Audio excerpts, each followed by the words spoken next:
Hello, welcome back to the channel. This is the Ingrid rank up series. We've done iron, bronze, silver, gold. We are now up to platinum, and the main thing we are going to be talking about today is drive rush, but we are going to start with some optimizations for Ingrid in the corner, especially her wall splat and stun combos.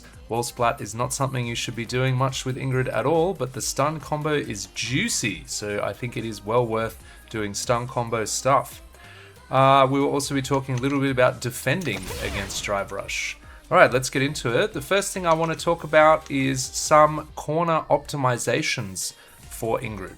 So the first thing to note is that you can get back heavy punch target combo in the corner off quite a few things, and it really does add quite a lot of extra damage to some of her combos. Let's have a look. Alright, 4,240 damage for 2 bars and 2 stocks. Really a delicious amount of damage. You can also, in that same situation, instead of going into the back heavy punch, you can instead use up fireball, and this will allow you to get more stocks. So let's have a look at that.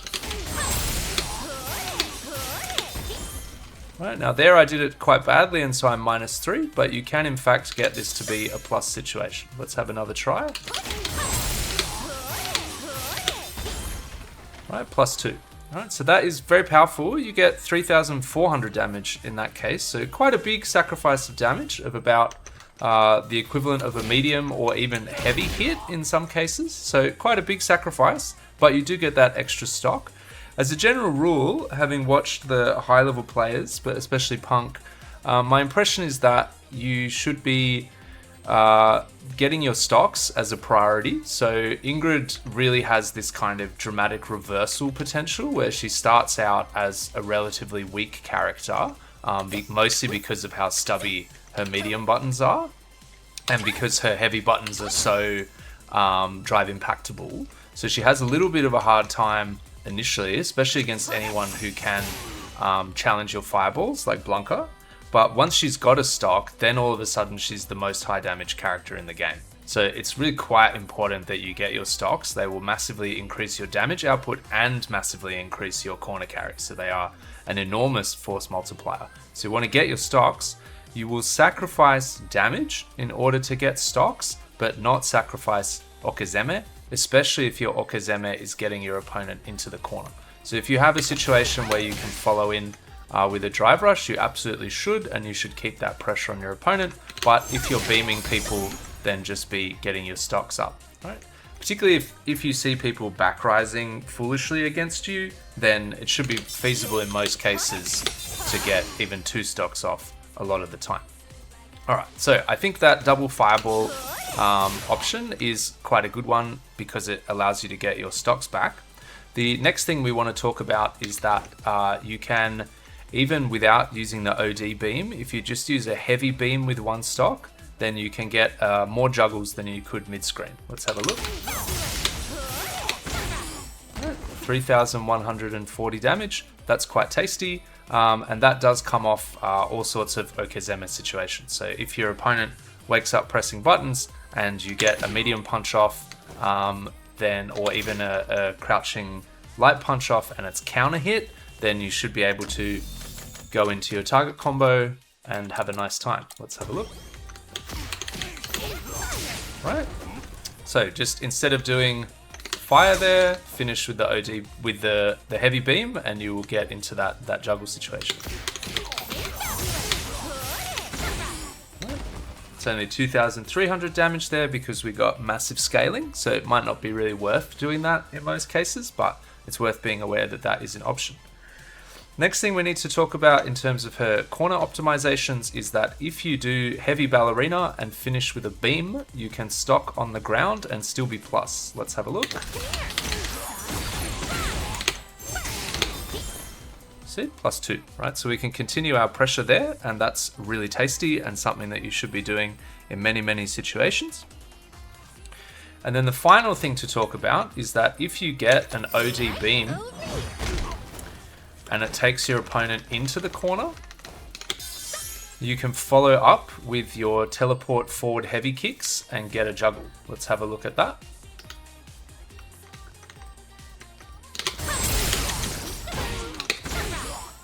So usually you would not be able to get that sunrise conversion because Akuma would just be kicked across the screen and he'd be lying on the floor. But because he's kicked into the wall, he hovers there for a bit, and that means you can convert with that kick combo.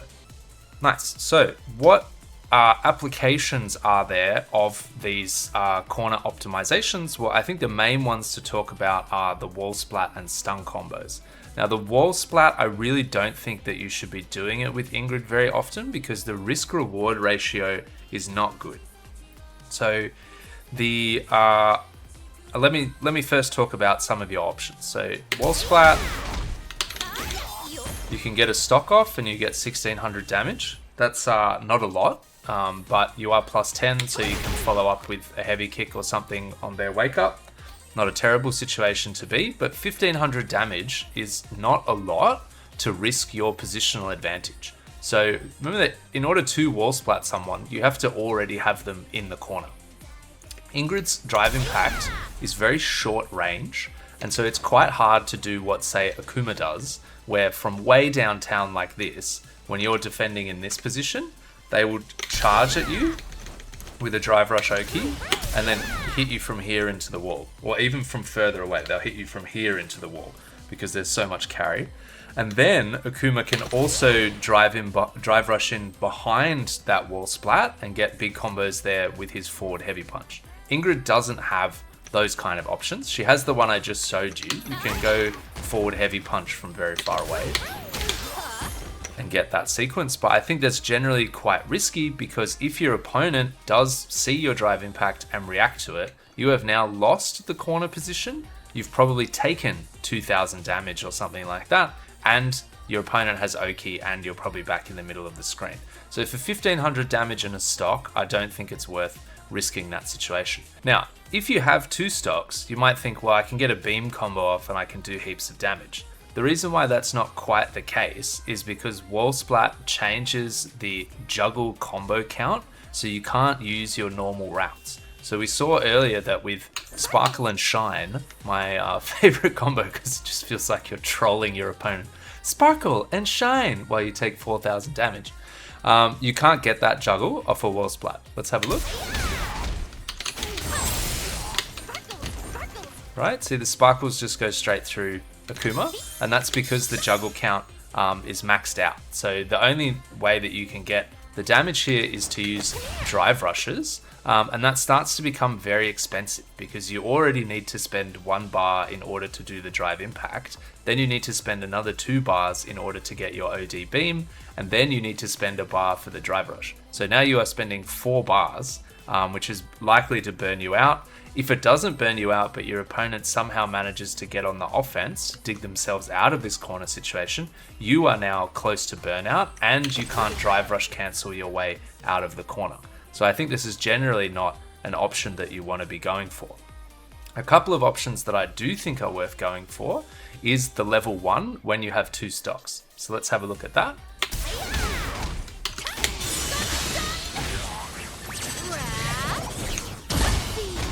Right, so for that we can get 3,300, 3,500 damage. It costs 2 stocks. It doesn't cost any bar except the original drive impact bar.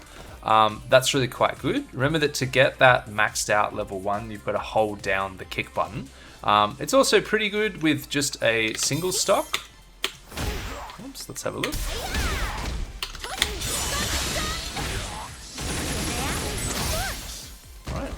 The reason why we're getting a bit more damage here is because we're starting with a counter hit, but we're looking at about 3,000 damage for that situation. 3,000 damage is nothing to be sniffed at off a wall splat. This is a reasonable way to finish a round, but I think the only real combo that is probably worth it off a wall splat is to go into your level 2. So let's have a look at that, but remember that you need to have 2 stocks in order for level 2 to really be effective.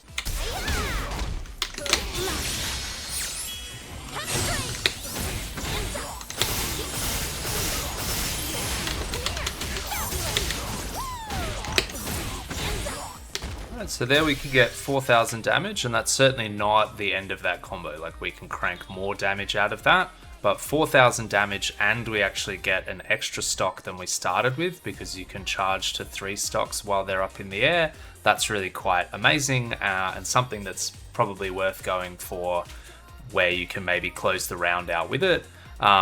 But again, it's just still super risky, right? Like, you have the corner position, you've got the advantage. Wall splat is generally not a good option. All right, let's then talk about the stun combo, which is a good option. The stun combo that I think is particularly worth paying attention to is the meterless stun combo. So let's start with that. In order to practice your stun combos, go to parameter settings and turn the drive gauge down to 0, and then save state there.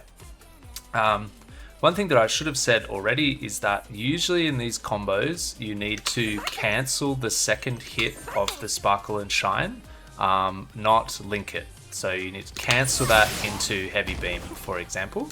And usually you need to then, after the beam, if you're going into ballerina, you need to delay it slightly so that you get the pickup. All right, let's have a look at this situation. So I want a situation where I have no meter. So let's start with that. So Kuma's going to get wall splattered, and then while he's stunned, I have time to charge up 2 beams.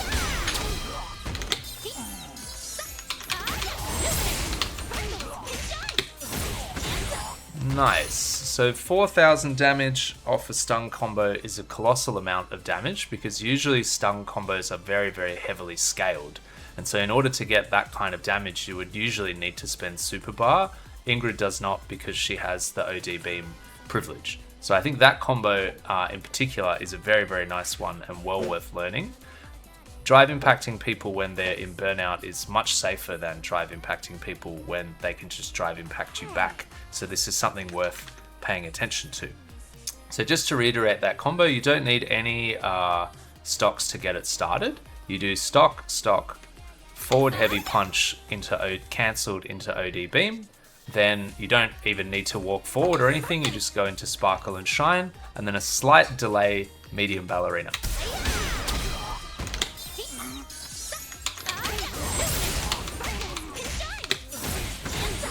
Nice, 4,000 damage. All right, what other combos might we want to do in this situation? So the first one is the one I showed you earlier with the heavy fireball, which gets you a stock back and allows you to still have Oki. So again, you can start this off from a 0 stock situation, which is one reason why I think it's quite good.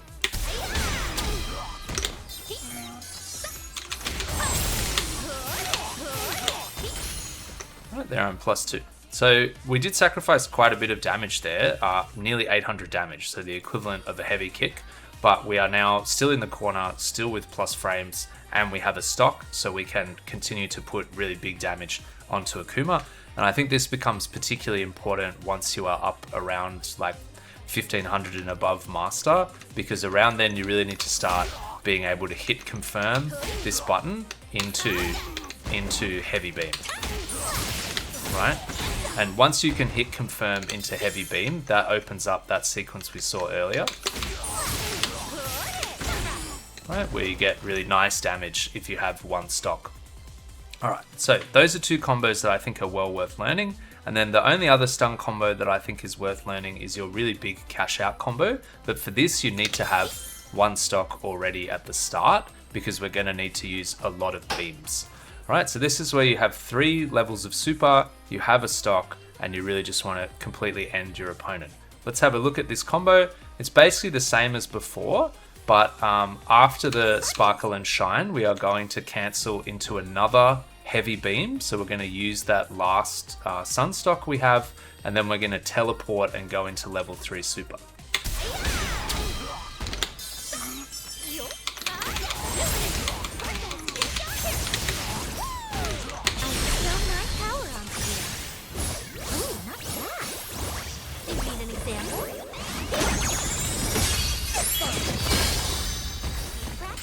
So 6,200 damage off a stun combo is completely absurd quantities of damage.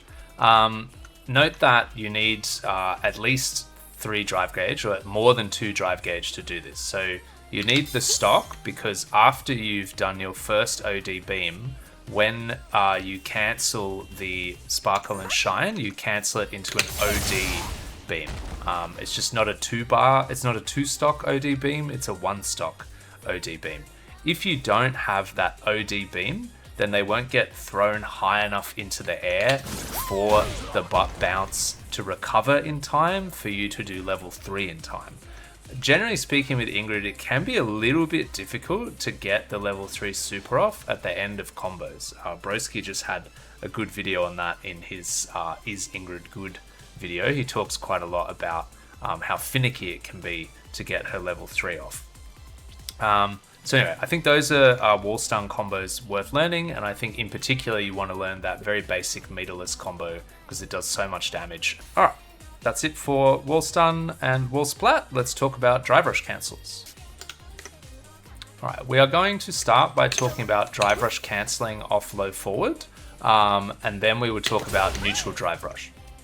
So we have already introduced in the gold video this very basic sequence of this one, right? Now, I think in gold, no one's really going to punish you for this. Maybe some people will be mashing jab and block you out of it, but generally speaking, you will be able to get away with this free against a lot of people. As you get slightly better though, this is really quite a risky thing to be doing. Let's have a look at why. There is no way to recover from your heavy kick in time to stop Akuma's drive impact from hitting you. So if someone notices, if someone is decent, they're paying attention, they know what to do, and they see that you're constantly going for this heavy kick mindlessly off your drive rush cancel, they will be able to DI you and you'll be in a very bad situation. A slightly less committal option is also for them to just jab in the middle of that cancel. So this also works. Just absolutely stuffs you out of it free, no problem. And if they are good at converting light counter hits, then they will be able to get a fat punish off that. Especially characters like Akuma really do a lot of damage off just a jab. So how do we advance our drive rush so that we are no longer susceptible to these kind of simple defensive tactics? The basic idea is that we want to visually confirm whether our crouching medium kick blocked or got a hit. So if it blocked, then we want to drive rush and jab.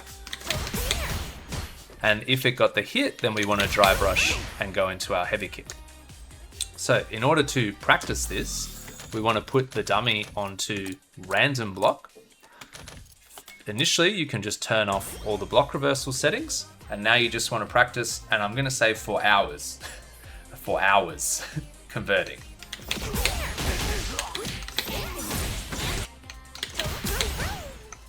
And that's all you want to be practicing. If they block, you go straight into the jab. If they hit, you go into the heavy kick. The heavy kick is really nice here because it's got 2 hits, so it gives your brain a tiny bit more time to remember what it wants to do, but you basically always want to go into your target combo. Similarly, if you see that it got blocked, but then your jab hits, which will happen on occasion because they're blocking and they're mashing, for example, then your jab can also convert into the medium punch target combo. Let's have a quick look at that.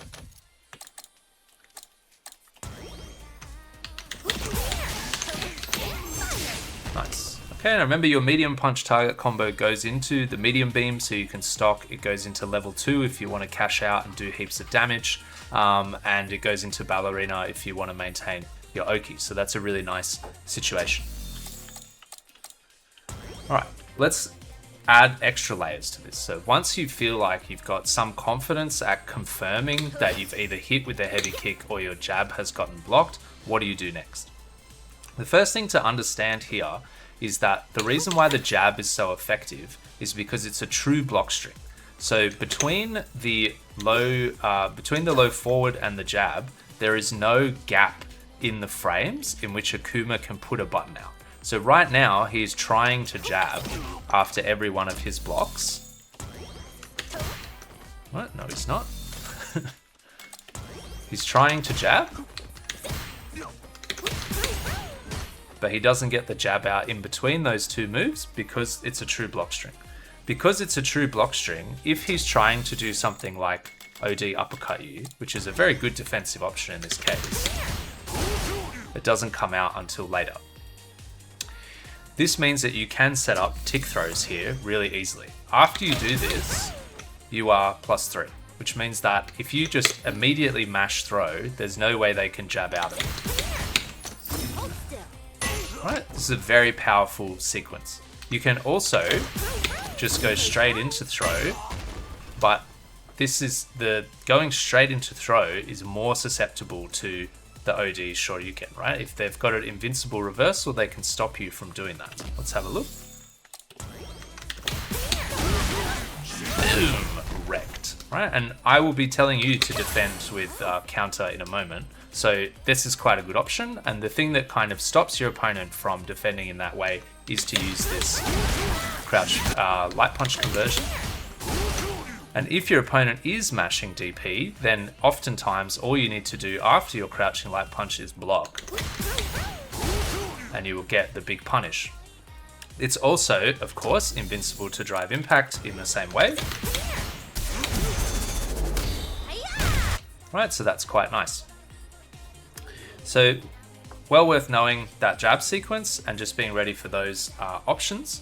One thing I will mention is that you can often follow up your crouching medium kick with crouching medium punch off the drive rush. This will catch people jabbing and it will catch people doing drive impact. Let's have a look. Right, straight away we got the counter hit because he was trying to jab us out, and then we can continue with our usual sequence. If they were trying to drive impact, we have plenty of time to cancel that crouching medium punch into drive impact, and I think this is well worth practicing. So it's well worth turning on drive impact, turning on backwards for 8 frames, turning on crouching light punch, and just practicing these different situations. So if you get the hit, you go into your combo. Right, if you get drive impacted, then you react to the drive impact. If your opponent just blocks, then maybe you go into the throw. Okay, so that's well worth doing, and you want to practice all 3 of those things, going into the crouch medium kick into jab, the crouch medium kick into heavy kick, and the crouch medium kick into medium punch, and into throw occasionally, because what you want to do in higher levels of Street Fighter is to always give your opponent something different to think about. Keep them off balance. If you are very predictable in your sequences, then a better player will notice your sequences and they will adapt to those sequences and they will counter them.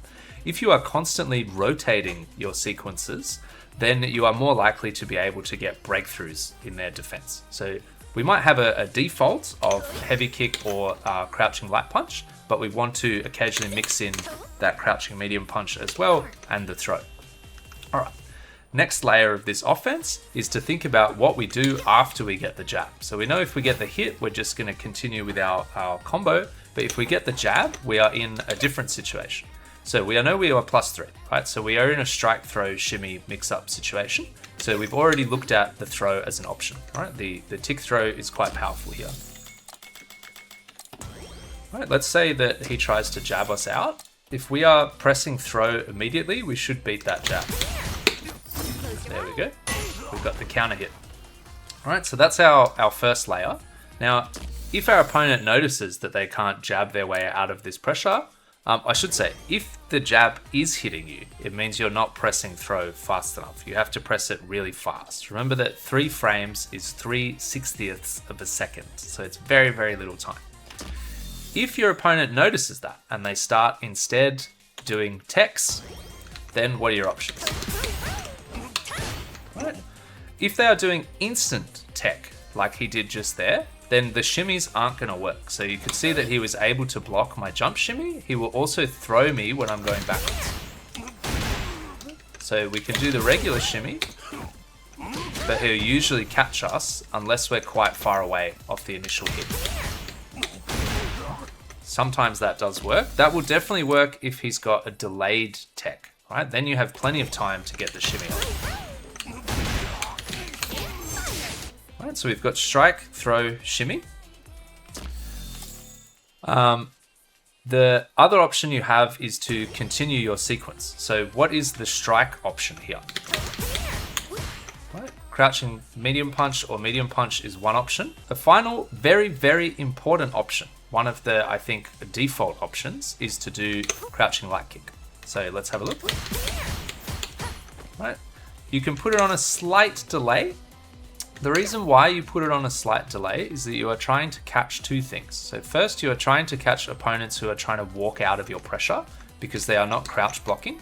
So you will catch them low with this, and then you will be able to confirm that with a little jab and follow up with your ballerina. The other thing that you are trying to beat is people who are early teching. Right? If they're early tech, then this will catch them before that throw hits you. Let's have a look at both of those situations. So we've got the early tech here. Nice. And we've also got walking backwards for 8 frames. We didn't get the counter hit there, but the combo is still effective. If your opponent is delay teching,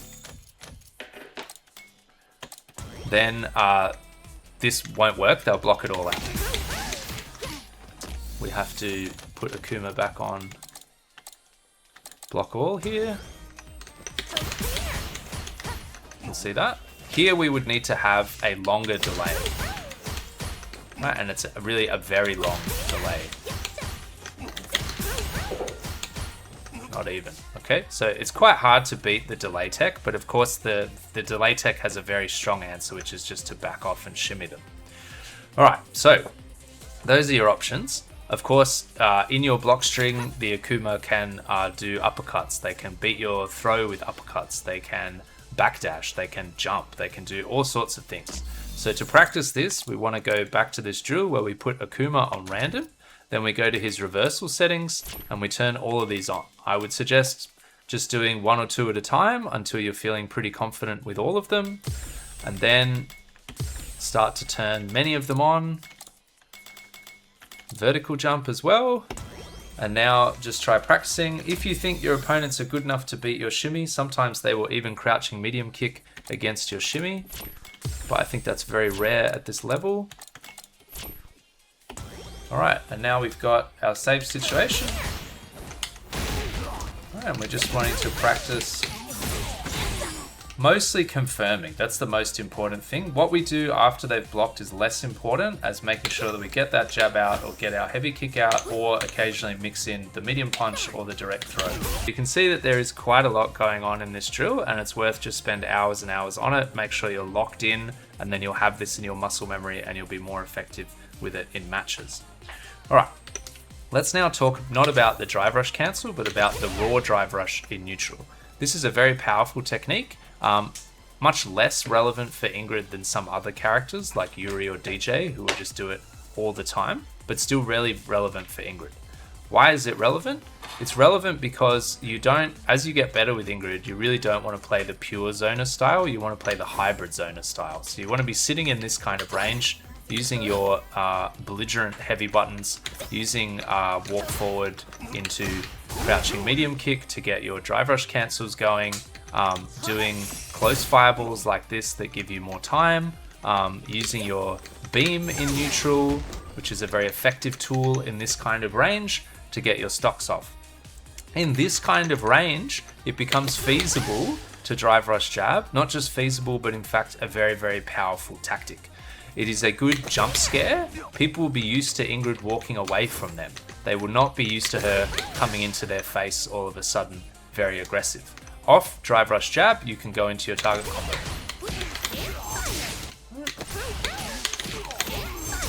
Nice, so that's really quite effective.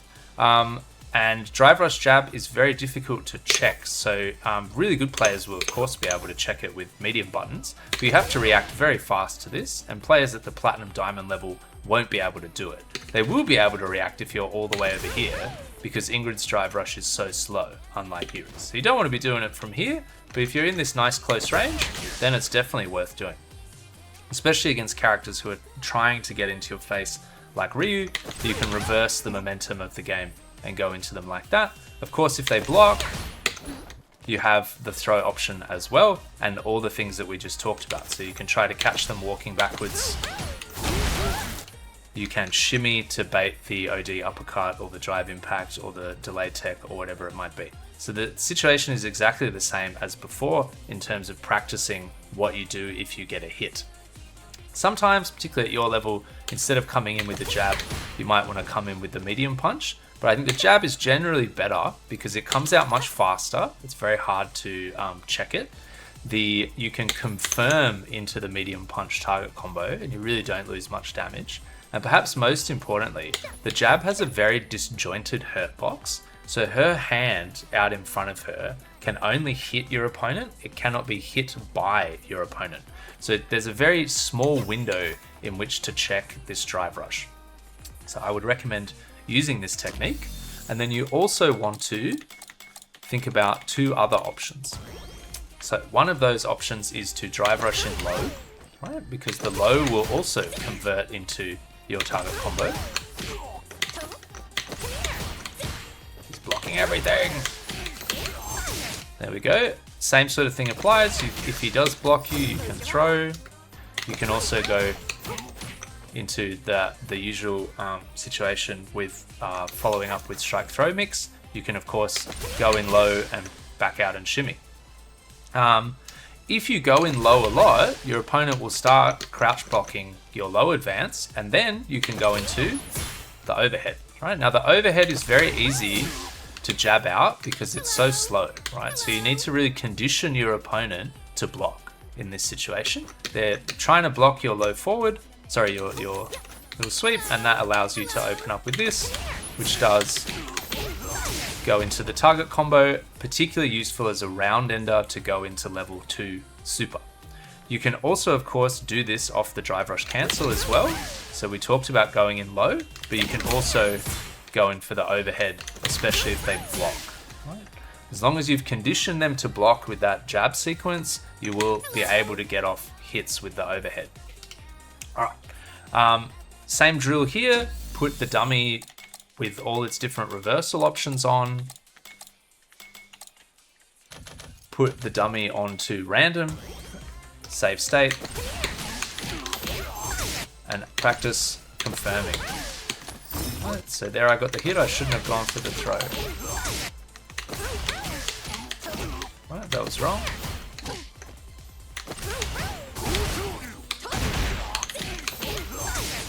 Nice, right, so we just want to be practicing all those different options that we have. If you can integrate that complex drive rush cancel confirmation and this neutral drive rush technique into your arsenal, it will massively level you up. I'm confident that if you've covered everything in this platinum video, you can get to master no problem. The diamond will not be necessary for you. The last thing we need to talk about is defending against drive rush. And here we need to have a couple of recordings for Akuma. So the first one for Akuma that I've got is this one, I believe. Right, so he's just doing crouch medium kick nothing. Right? And this is going to be our confirmation text to see whether he cancels crouching medium kick into a drive rush. So that will be the next thing we put on, which is drive rush into throw.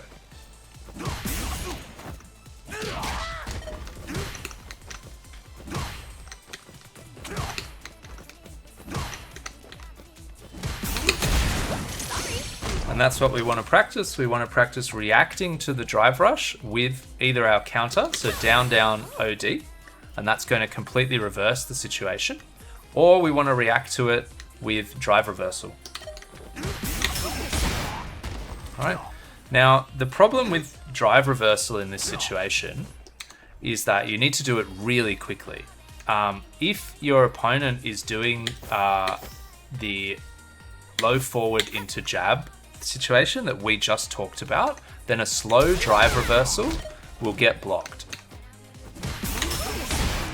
Right, so there, if he hadn't gone for throw, if he'd gone for jab, he would have the time to block the drive reversal and then do a big punish on you.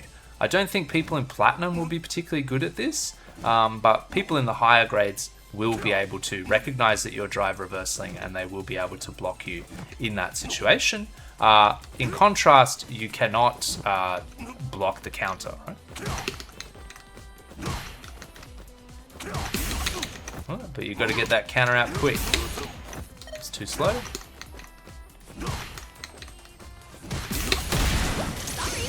Nice. That's what you need. So this is quite effective defensive strategy against anything except the jab. So if they are doing a heavy punch in this situation, if they are doing a throw, it will beat it with the counter.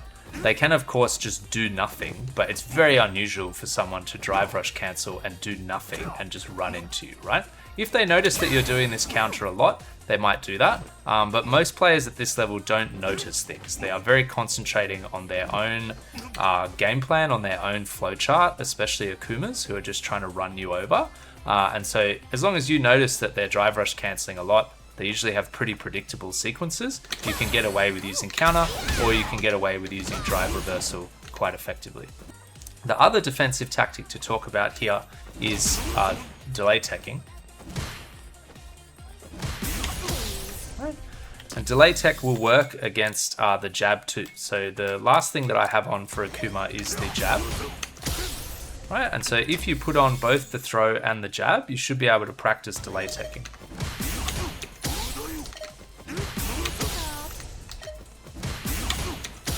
Right, so you see I'm blocking both the jab and the throw.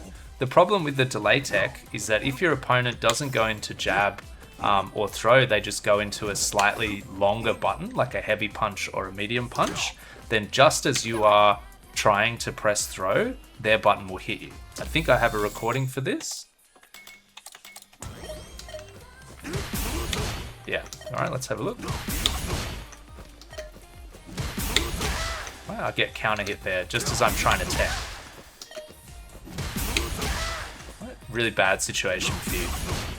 So players who are actually not confirming that you've blocked and they just mindlessly go into their heavy punch will wreck you in that situation. But these players, you should just be able to block them out. And from here, just see where they're standing. If they're too far away to throw you, then you can probably delayed button in this situation. You can't delayed button if they're throwing you immediately after the jab because they're +3, right? So you can turn on all of these slots and practice.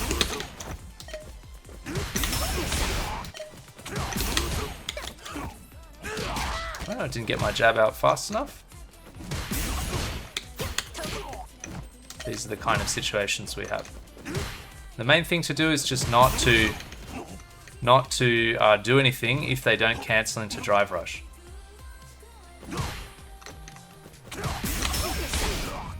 That's all you want to practice, just reacting to that drive rush with one of these options. If the person is doing the confirm, where they check that whether you've blocked, and then they go into jab, and then they mix you up, you're just in the similar situation to what you have when you're under corner pressure. So you can backdash the throw, you can try to jump the throw. Delayed button is less effective in this situation. If your opponent is practiced at immediately pressing throw, they will be able to throw you out of that. You can delay tech there because they're right in your face, but of course then they can shimmy you, right? It's not a good situation, which is why drive rush is such a powerful mechanic, and why so many people from the old games really hate it, because you used to have to work quite hard to open your opponent up. Now you don't really have to work, you just drive rush into their face and you've got plus frames. Alright, I think that's all we had to talk about. I will see you in the diamond video where we will talk about level 2 side swap combos, which I think are worth having because you can get out of the corner with this and a level 2 and get into a really nice situation. And we will be talking about checking drive rush. So if someone is doing it in neutral against you, how do you bump them back with these kind of buttons? Right, I will see you then.